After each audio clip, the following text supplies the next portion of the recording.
The Rights to Ricky Sanchez podcast is presented by DraftKings Sportsbook.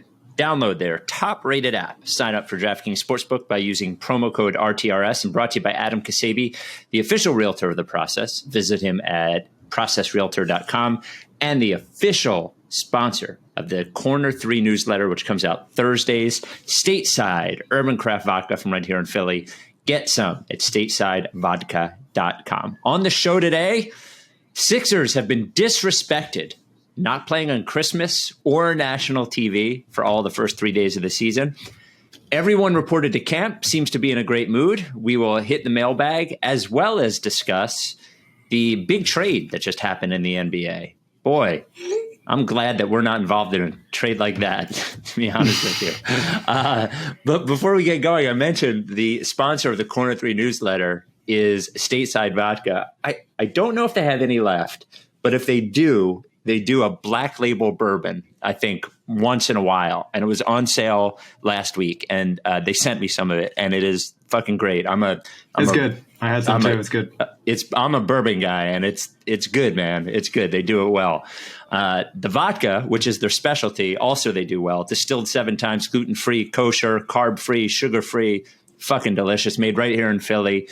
You can get it delivered anywhere in PA, or pick it up curbside by going to statesidevodka.com, or they have it at my local PA local wine and spirit stores. They have it in most of those, and then in Jersey, Delaware, all the surrounding states and their liquor stores as well. Statesidevodka.com. Sign up for the Corner 3 newsletter at rightsrickysanchez.com/newsletter. Without any further ado, Amos and the Chef.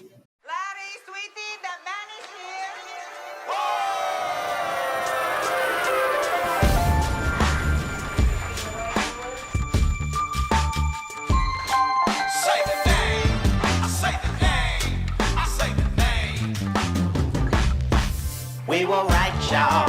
We were right. Even when it went wrong, we were right. We was right, y'all. We were right. So say the name. Say the name. We were right, y'all. We were right. Even when it went wrong, we were right. We were right, y'all. We were right. So say the name. Say the name. Say the name.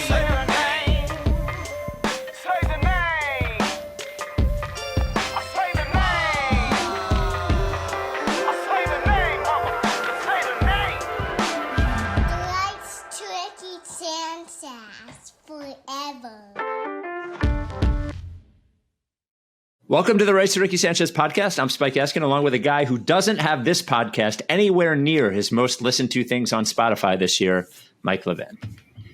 I don't even subscribe. Wouldn't touch it. No, I do subscribe. That's not true. Yeah. I subscribe for the download. I click through. I'm like, this is what I sound like. I'm not interested. And I have to remind myself every time that, my podcast is not for me, Well, I occasionally get the warning both on my laptop, on my phone. Hey, you haven't listened to this in a while. Are you sure you still want to subscribe to it or whatever? Are you sure you still want to do 2 podcasts a week? Yeah. So at the end of each year, Spotify makes you this thing, and it shows you the bands you've listened to the most, the songs you listen to the most, and obviously the podcasts you listen to the most. I don't listen to the podcast on Spotify, but a lot of people do.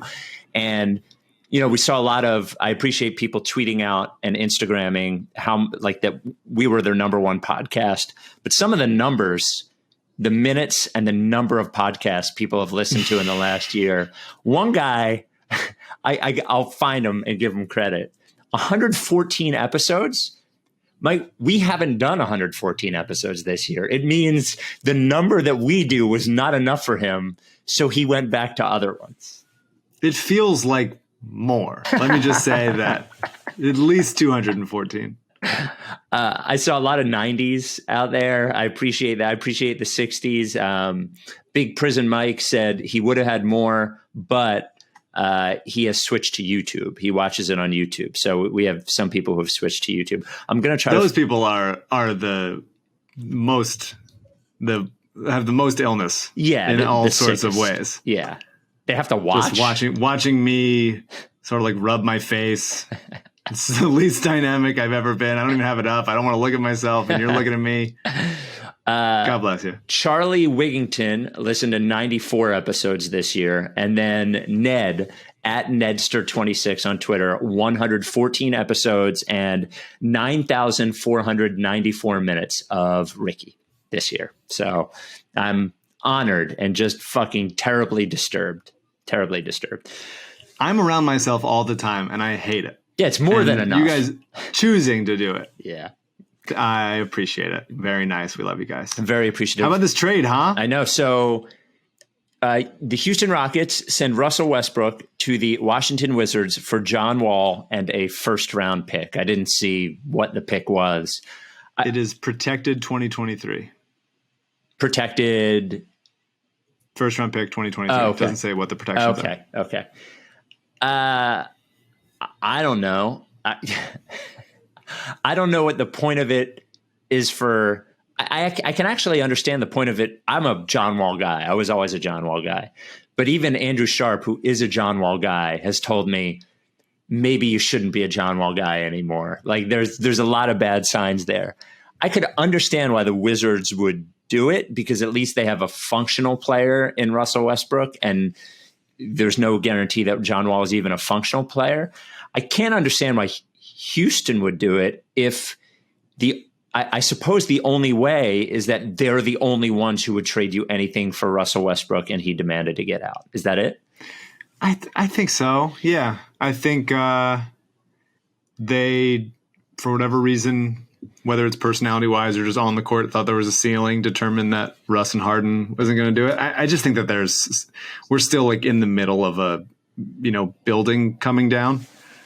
And it's just like coming down in like different parts of the building are getting just exploded at once. Houston being the building.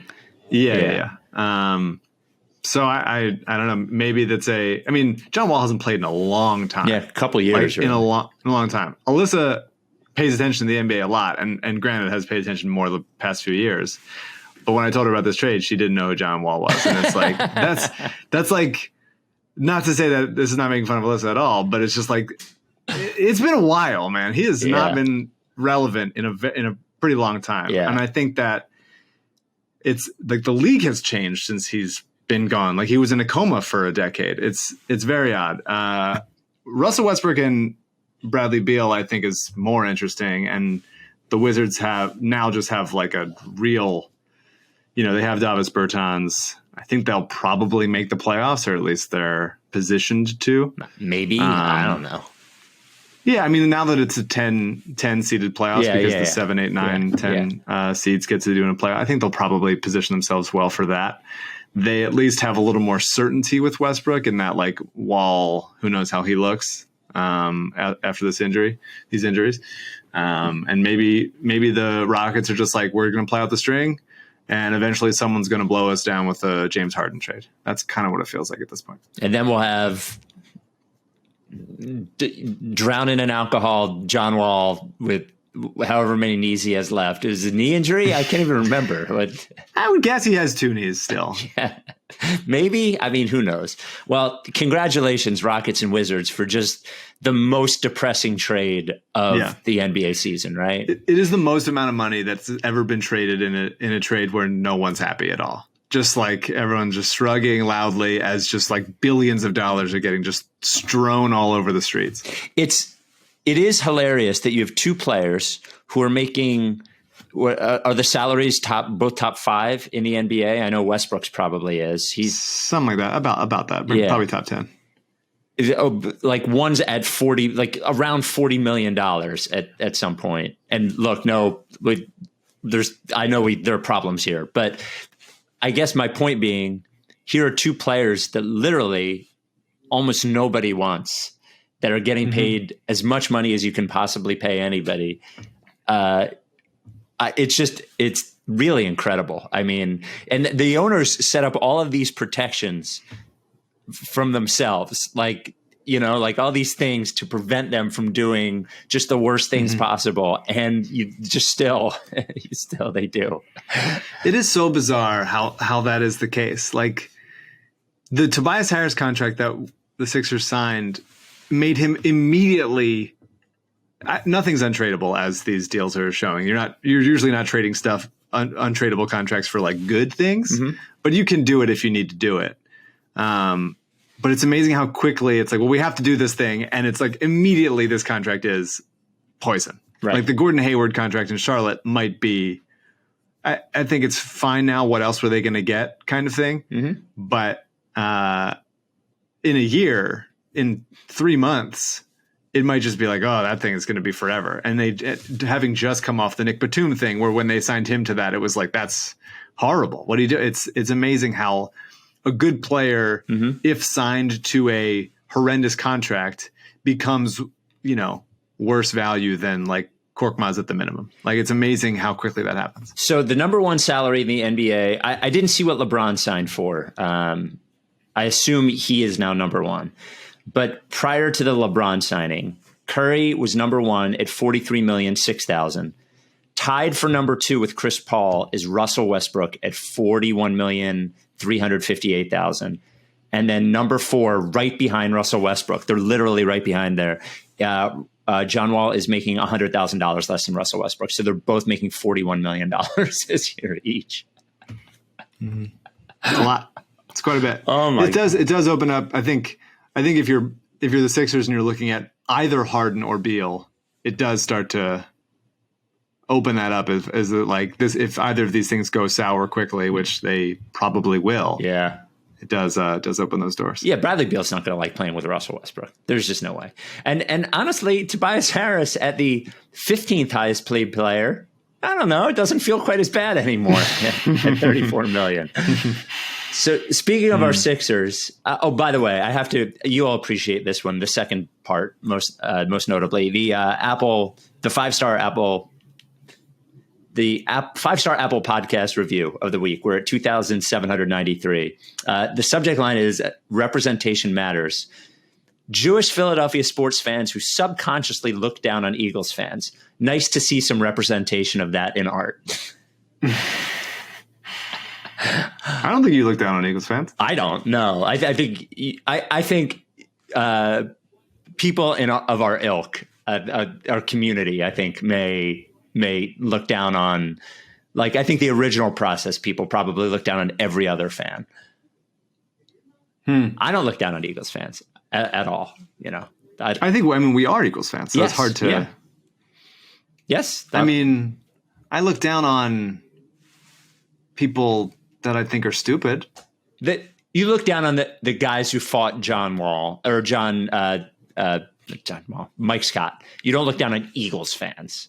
Sure. Right. Yeah. You know what I mean? Like idiots. They happen to be Eagles fans, but there's a lot of idiots and there's plenty of dumb Sixers fans too. Tons. And we are dumb Sixers fans just in a different way. Yeah. In a dumb way that I respect. Yes. And that people are listening to 9,000 minutes of. So the schedule has not come out. I guess the first half of the schedule is coming out on Friday or something like that. I'm trying to get Sixers Adam to do a prediction for each game of the schedule when the whole schedule comes out. So call all 72 games. I'm close. I'm almost there on it. But we did get the opening 2 nights and then Christmas Day schedule. No Sixers on December 22nd, national TV, December 23rd, national TV, or Christmas. Completely disrespected on Christmas. Nets getting 2 national games, the Warriors getting 2 national games, Celtics getting 2 national games, Lakers getting 2 national games. And here are the 2 most insulting ones to me. Phoenix is playing Wednesday, December 23rd, and then hell yeah. And then the Pelicans on Christmas, the noon game. Hell yeah. My sons and pals. They can't be your sons. You don't like Devin Booker. They're your pals. They can't be your sons. I have ties to the Valley. I claim. I have ties to the Valley. Daria's there. Mikal Bridges is there. Jerry Colangelo. No, he's not in the picture. So it is. I guess I was a little bit surprised. I don't care. Obviously, I think it is, and maybe it's good, but it does show. It is a little bit of a reality check about how bad last year was. I think to not sneak into any of these games, given the high profile of the last couple of years. I'm thrilled. Yeah. I love it. Don't give me any national TVs. Honestly, don't televise them at all. Don't need to see it. Box scores. Read the box scores. Box scores. It's only League Pass. You have to have like a special code to deal with it. Let's just go under the radar. Let's not make any noise. No talking to the press. Just like hang out with each other. Enjoy each other's company. Maybe a nice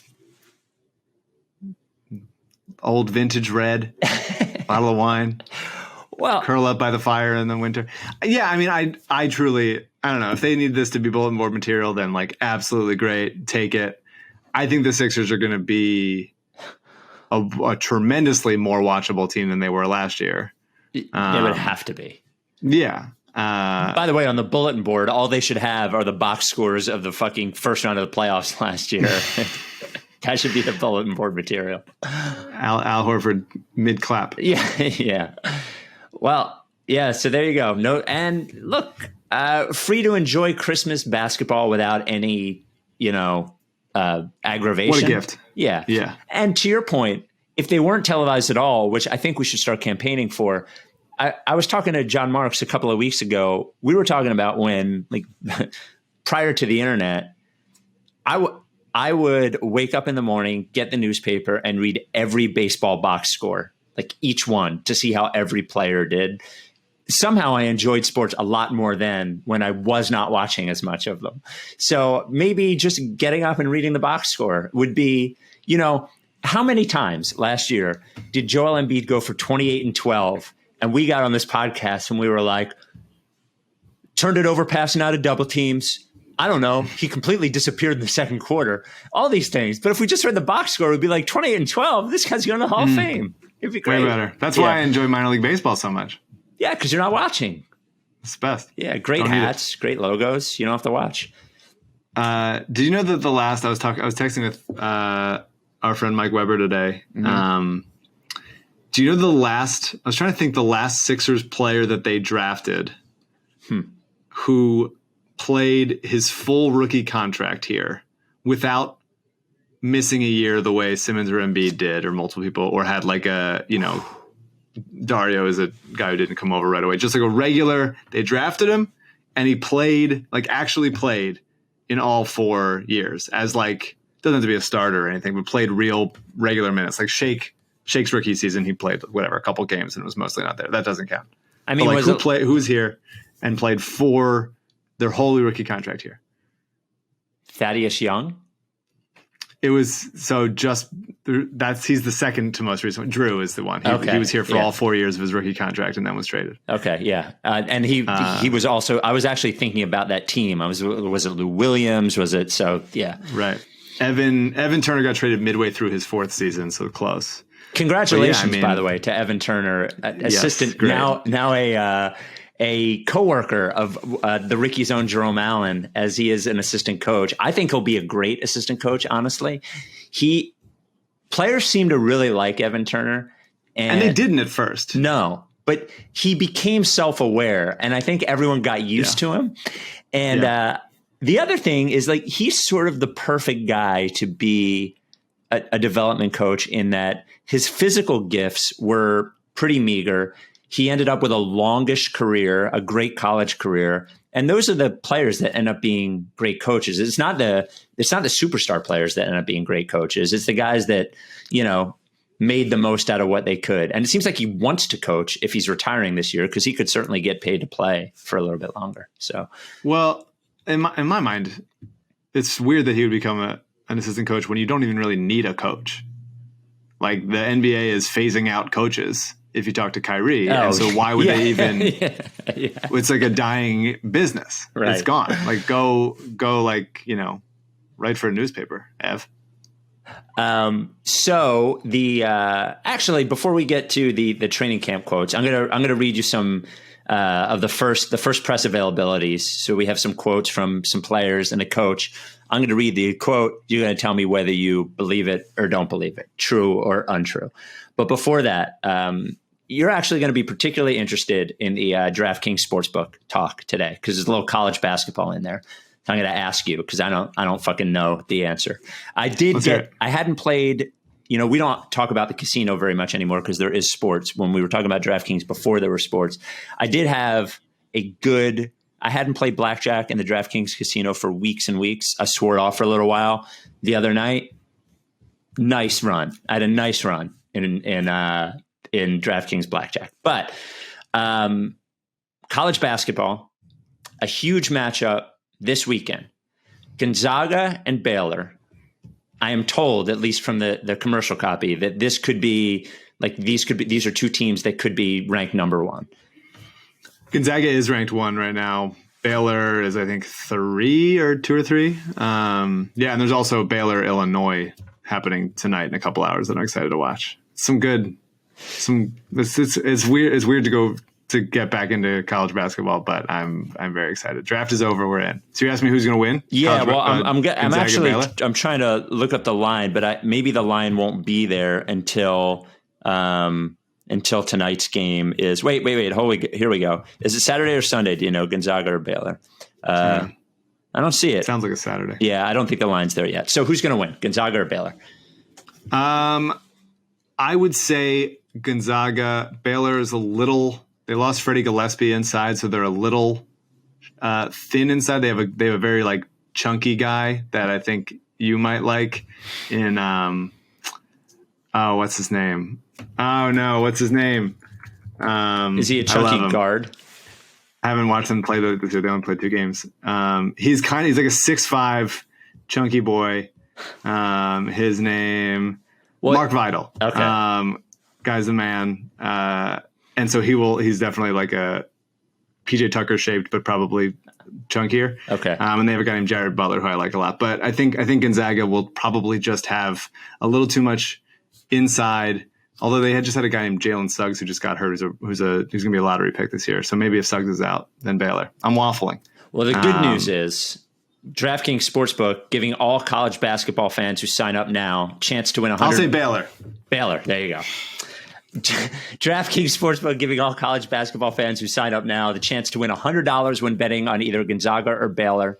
And you get a deposit bonus up to $1,000 when you use promo code RTRS. DraftKings, a lot of ways to bet. I was just looking at alternate point spread. You can live bet. You can just fucking combine bets, parlays, all that kind of shit. They're the best.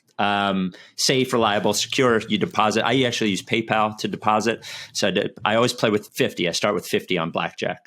And then you withdraw it like very quickly. Download the app now. Use promo code RTRS and sign up for your shot to turn $1 into $100 when you bet on either Gonzaga or Baylor to win. That's right. You bet $1 to win $100. Use promo code RTRS to sign up to take advantage of these great offers for a limited time only at DraftKings Sportsbook. Must be 21 or older, Pennsylvania only, in partnership with Meadows Racetrack and Casino.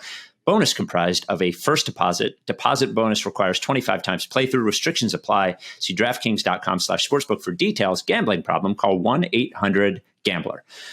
Well, we only got a little bit of it last year. The reporters can't be, I've gone through it from a WIP perspective now with football, with like an entire season where reporters aren't allowed really anywhere near the players. They don't go to press conferences. Everything's on Zoom. So this will be the first full NBA season. We got a little bit of the bubble doing it. But so after the first practice, there was some player availability on Zoom.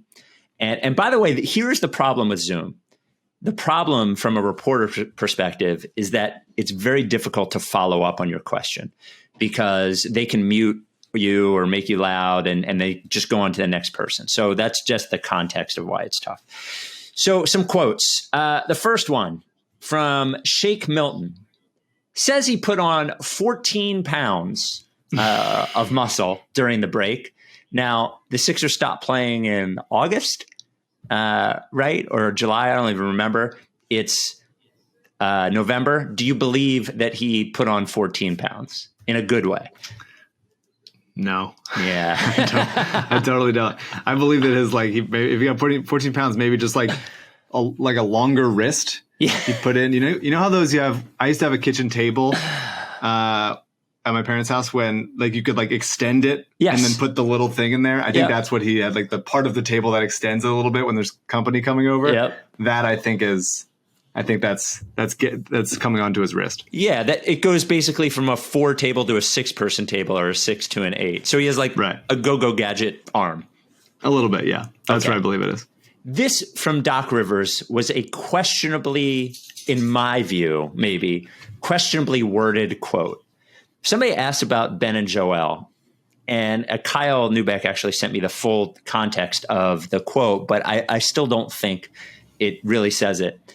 I guarantee you will see more pick and rolls with Ben and Joel in them. So rather than asking you, is that true or false, was he cleverly wording it to say that those 2 players will be in pick and rolls, or was he actually saying that those 2 players will execute pick and rolls together? Oh, I mean, I think probably some of all of it. I think for the most part, those are not, pick and roll type players to pair them with each other, but I think they'll mix it in. I think sometimes they did, they did that little like curl pick and roll, the short roll on like in that like sort of basically from 5 feet away. Yeah. Everyone's moving slowly. It's like basically like offensive linemen. It's a stunt.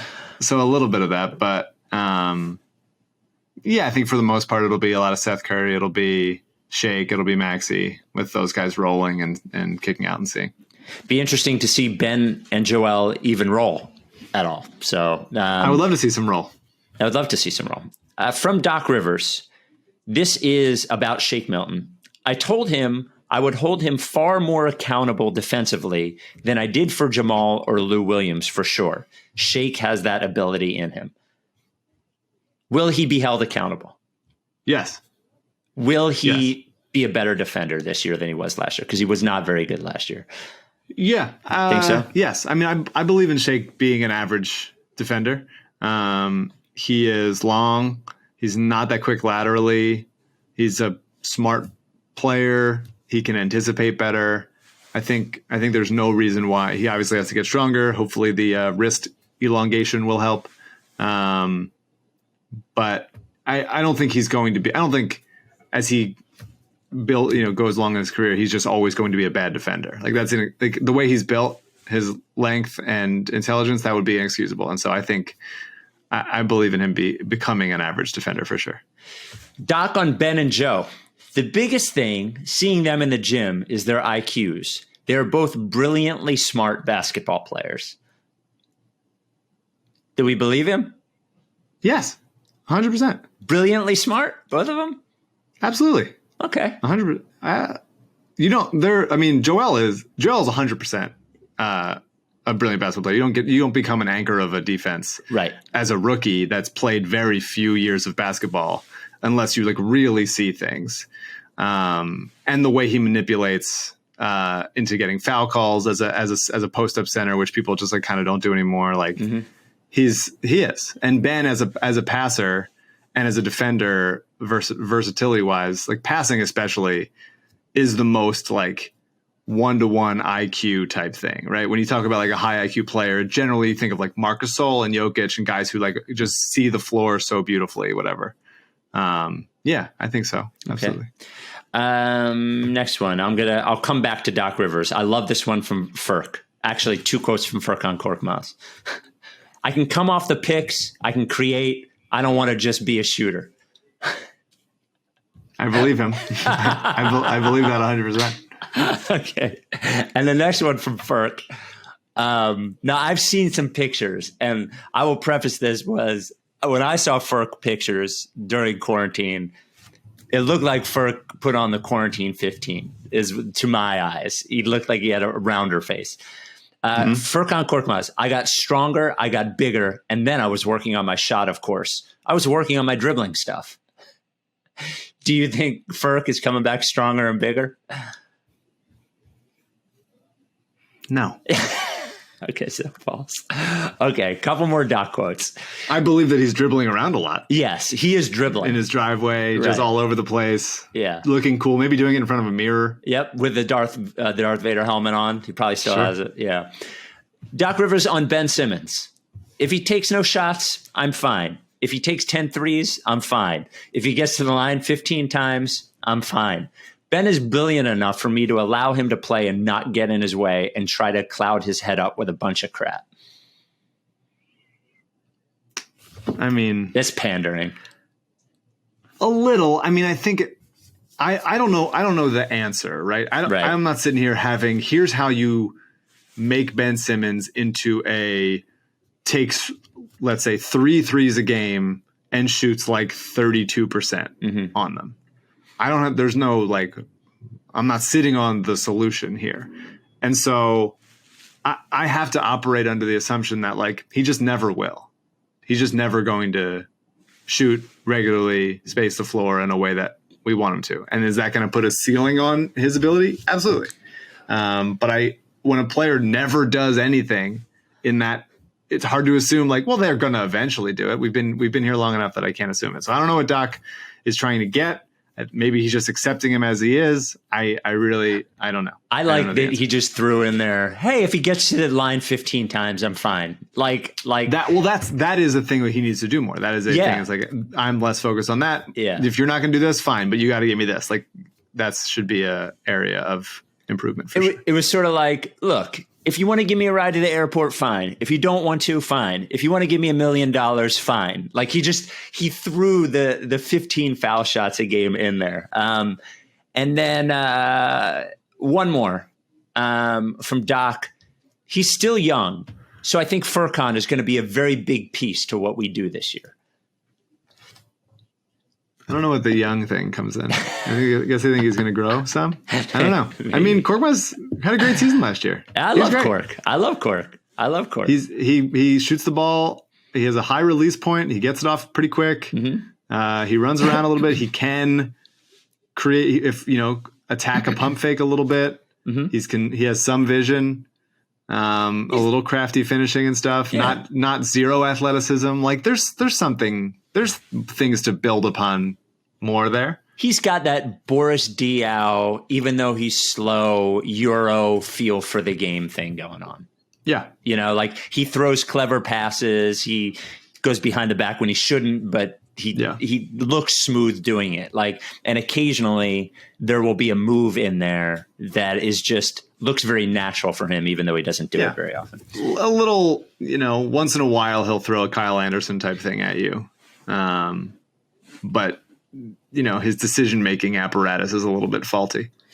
So there was an article in The Athletic. Did you read, I forget the name of the guy that wrote it. It's not a guy that I read normally. It was an article in The Athletic on the dysfunction on the Clippers last year. Alyssa yelled it to me this morning as we woke up. Oh, really? She just screamed every word and cackled. Well, and then Paul George was on the All the Smoke podcast basically, and sounded like he was throwing Doc Rivers under the bus a little bit in his quotes. But here's something. So basically, the way, then this is things that we had heard before.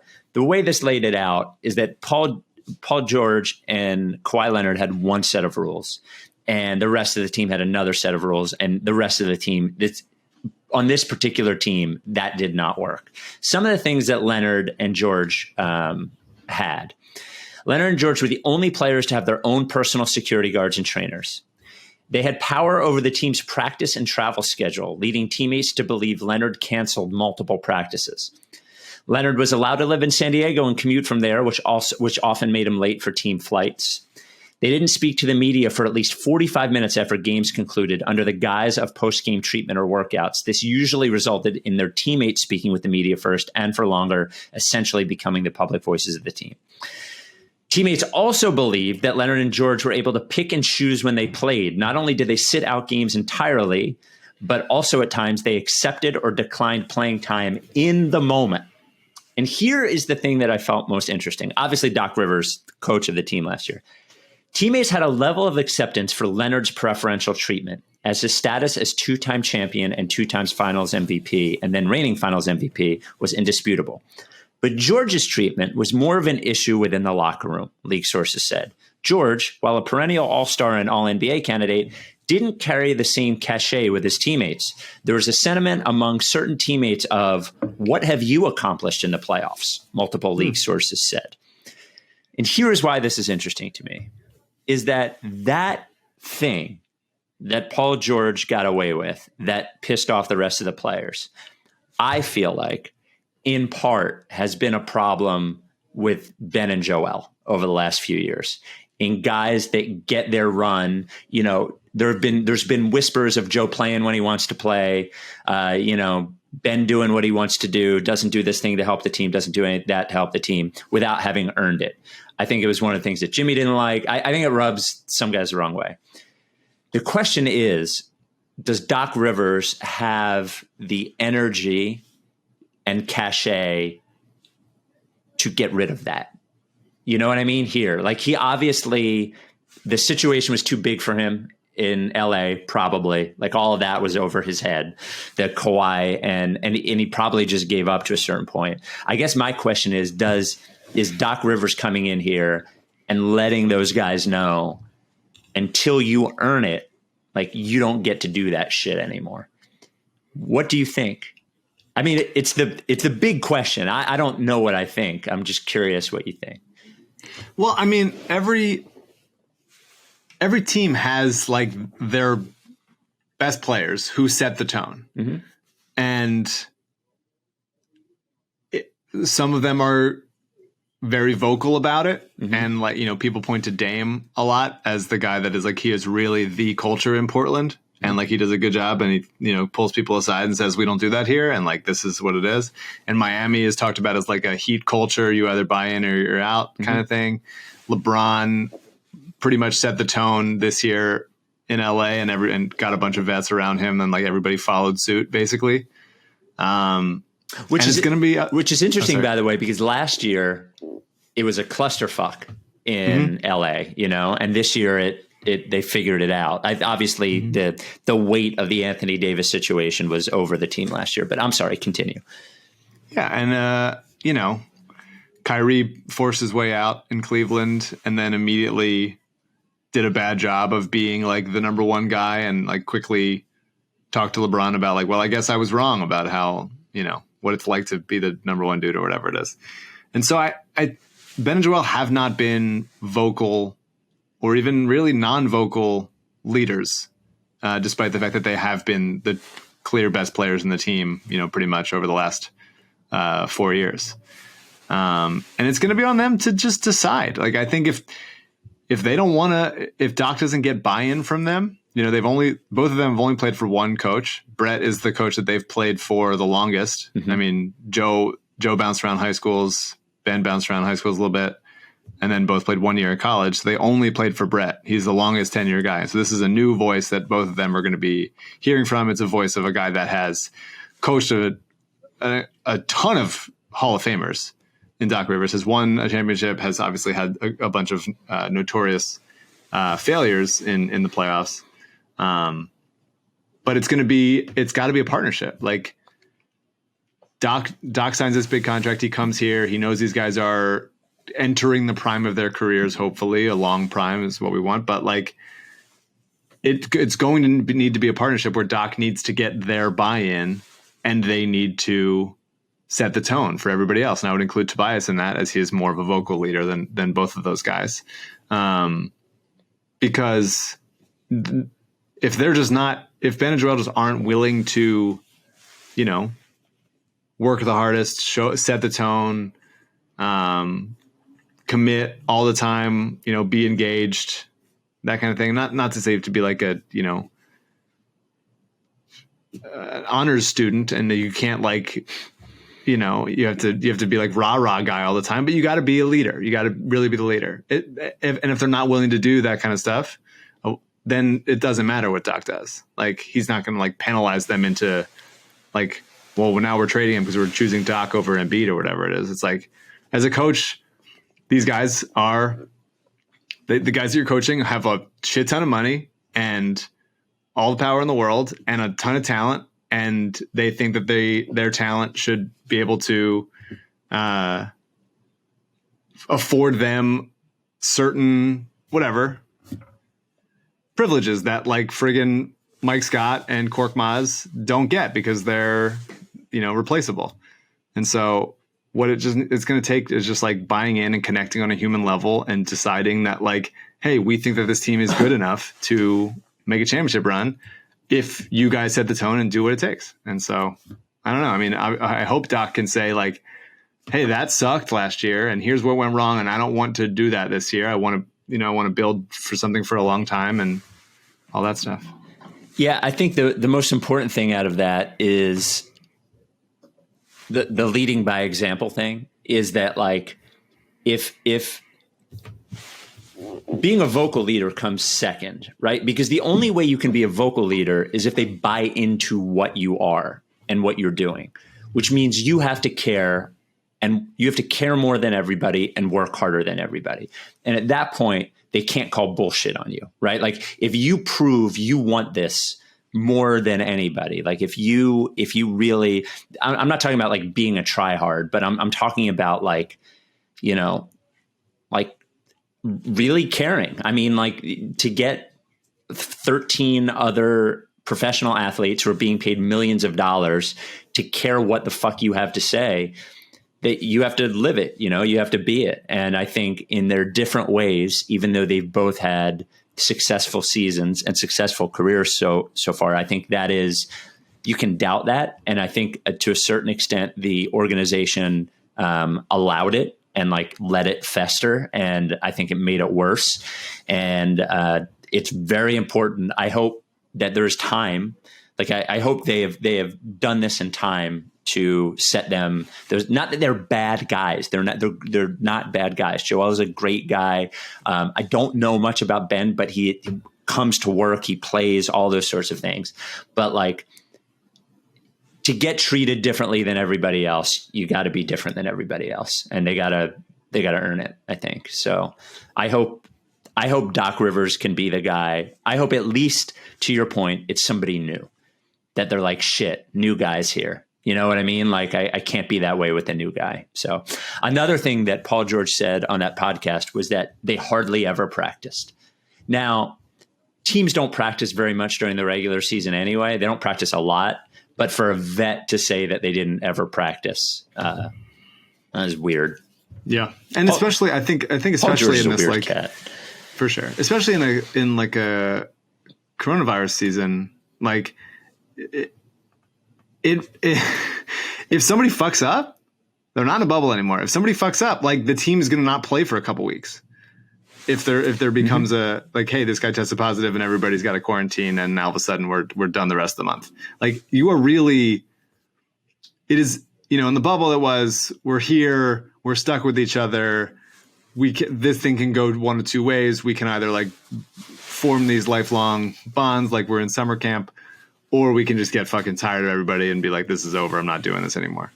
It's a different kind of hard than this is. And right now this is like you're essentially like looking each other in the eye and being like, all right, I'm not going to fucking get this thing because, you know, my mom or whoever that I live with or whatever it is, like, or myself, that I have this condition that is, you know, makes me immunocompromised or whatever. Mm-hmm. It becomes like a real serious thing. And so I think some teams are going to become a shit show. Wasn't there what baseball team was it that there was a big, the Marlins? Cleveland? No, the Marlins. I think it was, yeah, the Marlins had it also, but I think Cleveland had a couple guys that like fucked around, and the other players were like, hey, fuck those guys. Yes. I think they tried to vote to get them like cut, basically. Like the other players tried to get rid of them. Yes. Yeah. And so there is like it's such a bizarre circumstances to have a season in. But extreme circumstances promotes lifelong bonds. I don't know. It's a very odd season, but I hope it works out. Yeah, and I'm glad it's not going to be on television. Yes, just check the box scores in the paper. That's the only place you can see the box scores. Before we get to the mailbag, a good mailbag, a guy that I call a good mailbag, Adam Kiseby, the official realtor of the process. He said to me, Spike, why do you call me a mailbag? That doesn't seem like an insult or a compliment. I don't know. Kiseby, processrealtor.com. Home ownership is it's rewarding once you do it. It is scary.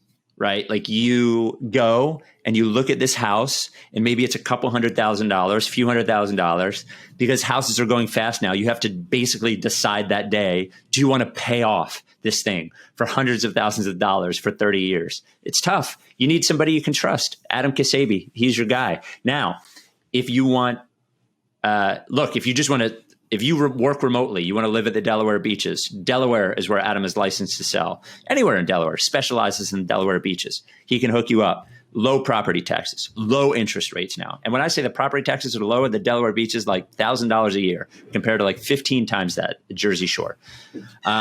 He's your guy. He's an expert in it, loves it. But also, tell Alyssa who John Wall is. Tell her who John Wall is. Sorry. Wow. Sorry. But if you're buying a home somewhere else, you're like, well, Kiseby can't help me. That's wrong. Kiseby can help you. He's helped several of our listeners. Call him up or text him, send him an email, whatever. Say, here's where I want to buy a house. What do I do? He will take a look at where you're looking. He will find the right person for you. And there you go. So first time home buyer, or you're buying a vacation home, whatever it is, Kiseby's your guy. And by the way, the best thing about buying the house down the shore is you rent it out most of the summer and it pays for your mortgage. And then you go and you have a vacation place to go to. Call them or text them.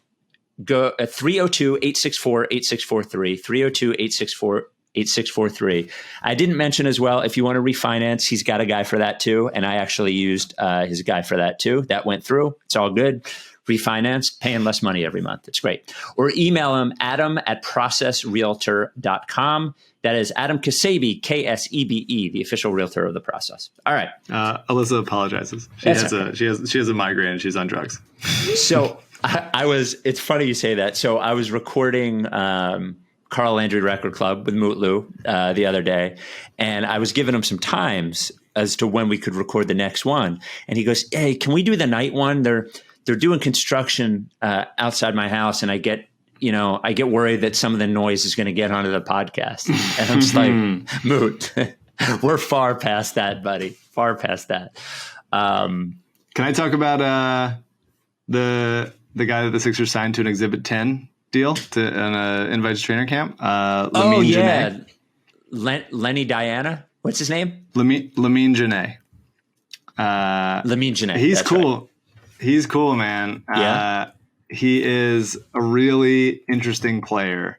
In a bit of a Paul Reed vein, kind of just like he played for Cal State Northridge, okay, which is in the Big West, not a dynamic league really. Mm-hmm. He's 23 years old. He's from Senegal, but he played at Findlay Prep, and he just dominated the league. Where's Findlay Prep? Nevada. Okay.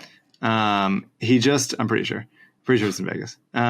He just dominated the league. In 2 years at Cal State Northridge, he averaged like 25 and 11 both years. Wow. Filled up the box score, steals and blocks. He's like a forward / center, but undersized. He's 6'7". He's got a long wingspan.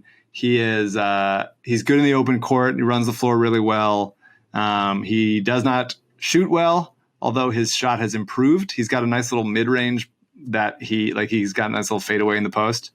But he's not, he upped his 3-point attempts, but is still not very successful at them. But he got to the line 9 times per game last year and shot 66%.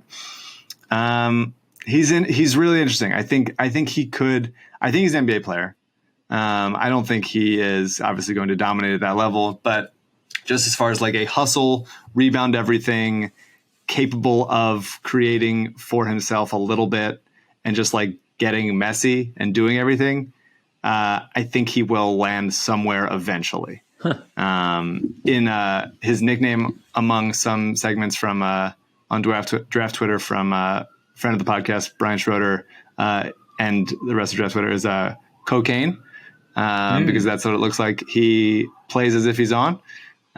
He's doing everything. He's running around. He's going to be a fun guy to watch in training camp and then hopefully in Delaware. That's exciting. I like that.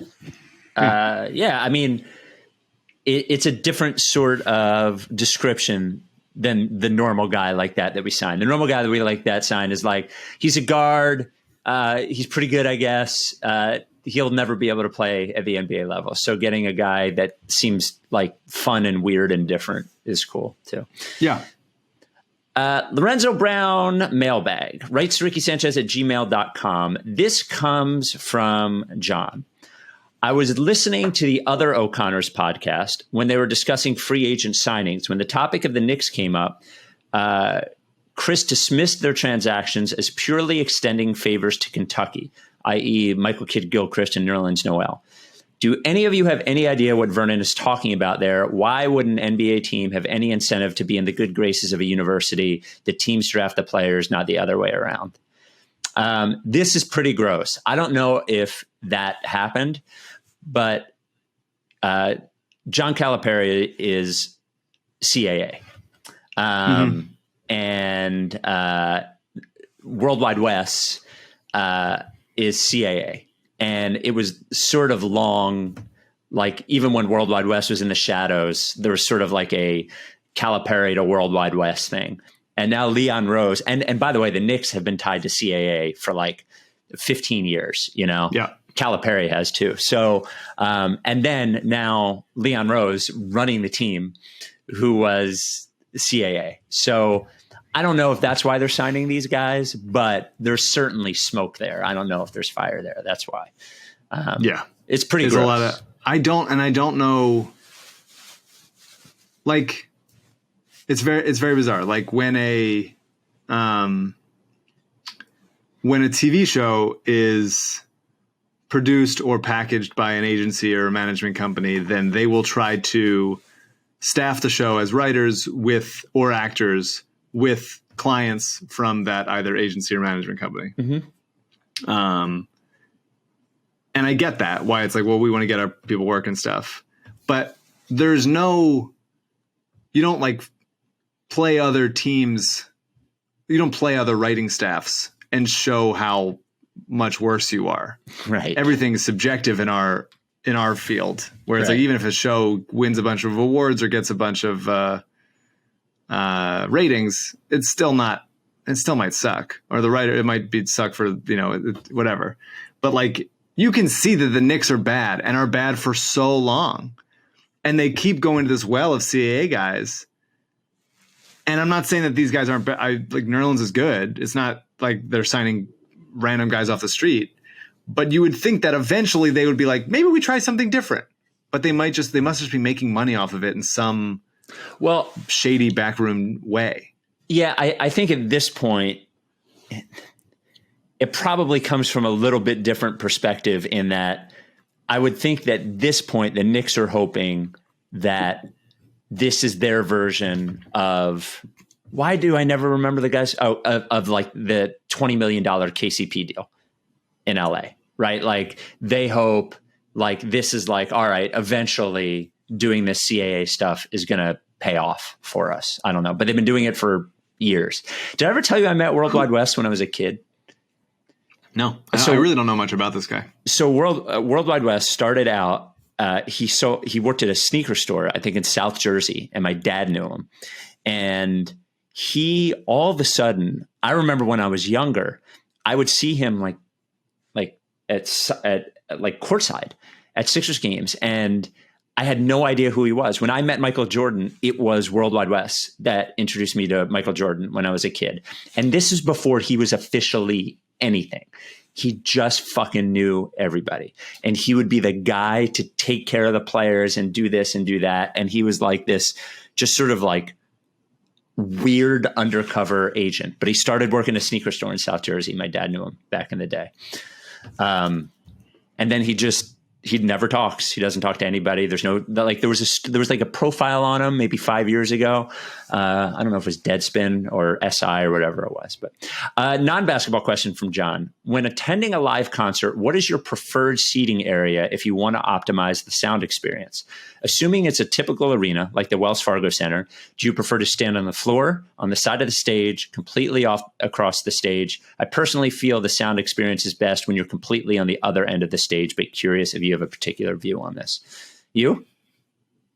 Do you have a preferred seating? in the audience, standing towards the back where I'm not squished in.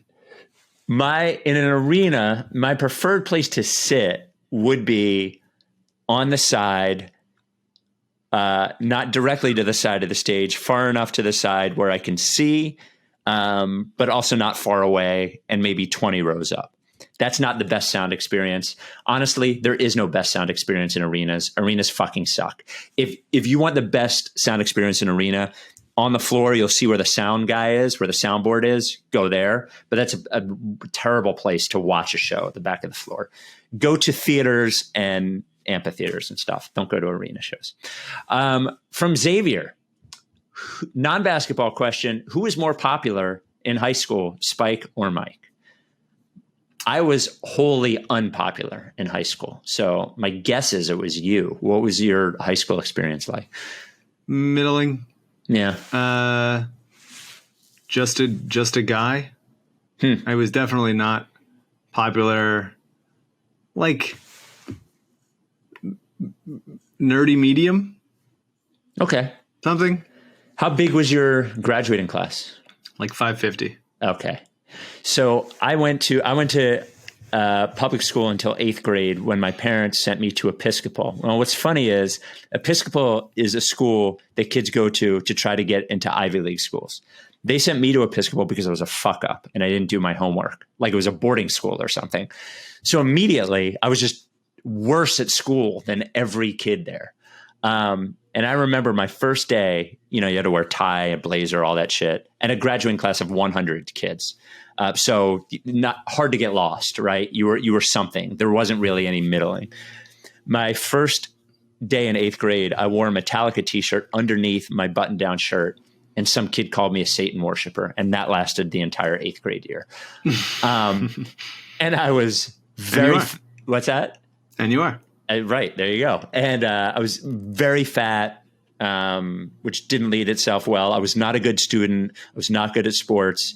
I liked arguing about sports and listening to music. So I had like my 5 friends and that was it. It was just, it wasn't a nightmare experience because I liked my 5 friends, but that was about it. It wasn't a great experience. Not great. And it was funny at Episcopal, there's no gym class. You had to play a competitive sport. So I fucking played soccer and cross country. I was fat, Mike. I like cross country. These kids would go for like 7-mile runs. I would go run off campus and wait in the woods and then come back. You waited in the woods by yourself? Yeah. How was I going to run 7 miles? I was like just standing around. Yeah, yes. Or walk around the other way and then walk back. What was I going to do? I couldn't run that distance. The longest I ever ran in high school, I think maybe once I ran a mile, maybe. I couldn't do that. Why was I even in cross country?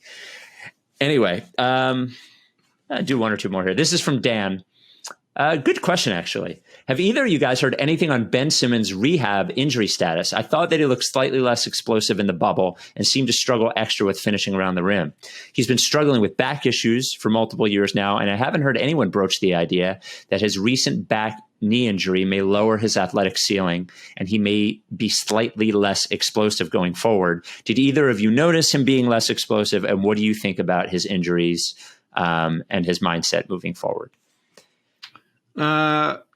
Maybe. I mean, it's a concern. Back stuff is no joke. I don't think I noticed him. It feels like forever since the Sixers played. And he played so briefly, it seemed like. Yeah. I don't really recall him looking unexplosive. Did you? No. All I remember basically 2 games from the bubble. I remember the power forward game when he hit the 3 and everybody was like, what the fuck is this? This is awesome. And then I remember the next game when he was normal Ben again. And then that's all I remember. I don't remember him being less explosive. I do think, look, the 2 things he's had are back and knee.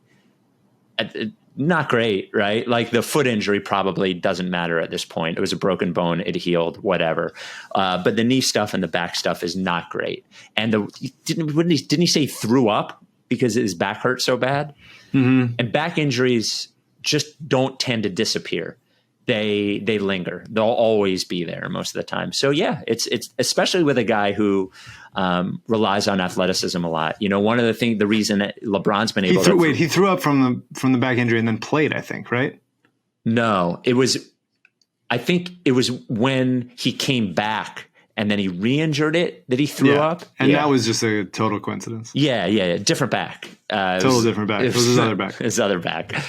Yeah, it's certainly it's a guy that, you know, LeBron's been able to stay so great in part because he's rarely been injured at all. He's had like a really healthy career. So players that, you know, rely on athleticism offensively like that, especially early in your career, early in LeBron's career, is important.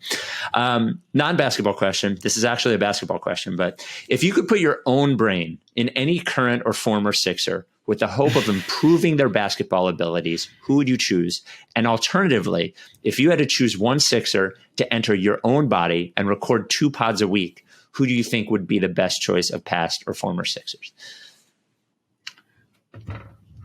Okay, so you're saying the question is my brain in a basketball player, current Sixers body and skill set. Yeah, he says former or current. Maybe just current. Current, yeah. I feel like you have to be so confident to be an NBA player, and I wouldn't want to do that to anybody. Yeah. I'd miss one time and get booted and be like, I'm going to lay down. I'm out. I'm going to lay down on the bench. Yeah. My brain, I feel like who's on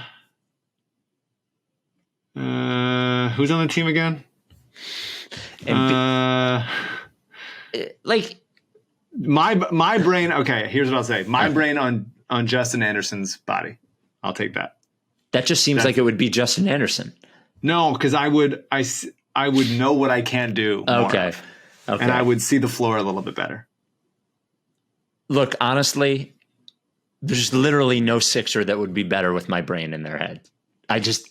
If we were last year, I could say Norvell Pell, maybe. Sure. Just stop fouling, just stop it, just stop doing that. But that's hard too. So, and he would be significantly less charming and fun loving. Everybody loves that guy. Half the people hate me. So yeah, your brain is already in Mariel Shayak's body. Yeah. Yes. And alternatively, what Sixer to enter your own body and record 2 pods a week? Who's the best one? Matisse is an obvious answer. Yeah. I don't know that he's a little too nice to do this side of the podcast. Joel. Yeah, I mean, Joel would be great. Mike Scott was great already. Mike Scott would be great. But 2 a week. Look, and my job is the preparer guy. Mm-hmm. It's got to be Tobias Harris. Yeah, he's consistent. Yeah. And do we need one more? Did I ever ask you this? This is from Paul. If you could pick one TV show that is no longer airing, I think I did this. Yeah, I think we did this. Then that's it. I don't have any more. We're done. Ending on a hit. Well, okay. From Guy, non-basketball. What languages would you like to learn and why? In the spirit of being pro-ranked choice, what is your top 3 languages you would like to learn, to know? I speak a little Spanish, but I wouldn't say I'm great at it. I've always wanted to know French, and I would be terrible at it.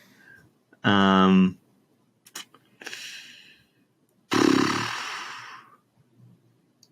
don't know. Part of me being a writer is like just having a control of it, and so I feel like in any other language I have like no creativity. I would just be so rudimentary. But it'd be nice to know French. That'd be cool. Number 1 would be Japanese for me. Sure. I don't know why. It just seems like it would be fucking cool to be able to speak Japanese. Number 2 is Papiamento, I think it's called. It's the language that they speak in Aruba, and it's like part Dutch and part Spanish. It's weird language. It sounds cool. And 3, Spanish. It just seems like it would be helpful. Of all the languages, speaking Spanish would be the most helpful. What would Dario's home language be? What it is, I don't know what it. I'm asking you so I don't have to guess and be ignorant. But that one. Like, I don't know if I don't know if Croatian is the language. I don't think We're it not is. very smart. Yeah. And there's no way to look it up. And Yep. neither can you. Yep. And a funny learning language story. When I did go to Episcopal in 8th grade, they make you take 2 years of Latin in Episcopal, which is just the fucking most ridiculous thing, the most snooty, like mainline school bullshit to learn Latin. It's a very private school thing to do. Yeah. For sure. Yeah. My language is the NBA draft, and I study it every year, and I learn it very well. Okay. So I get there in 8th grade, and the rest of the kids start taking it in 7th grade. So they put me, the new kid, in a class with a bunch of 7th graders. I was so bad at it, they told me I didn't have to take a second year. So I win. Gaming the system. Yep. We'll be back this weekend. I don't have anything else. Do you have any messages for people? Everybody stay safe. It's really scary out there. Over Take care of 2,000 yourself. people are dying a day. Don't get this thing. Hospitals are filling up. Everybody stay home. Stay the fuck home. If you don't fuck with me. And if you have to go out, please Then I take the won't proper fuck with you. precautions. If you don't fuck That's with it. me, Talk to you this weekend. Are you down with TTP? Yeah, you know, like face. If you don't fuck with me, then I won't fuck with you. If you don't fuck with me. Then I won't fuck with you. But if you fuck with me.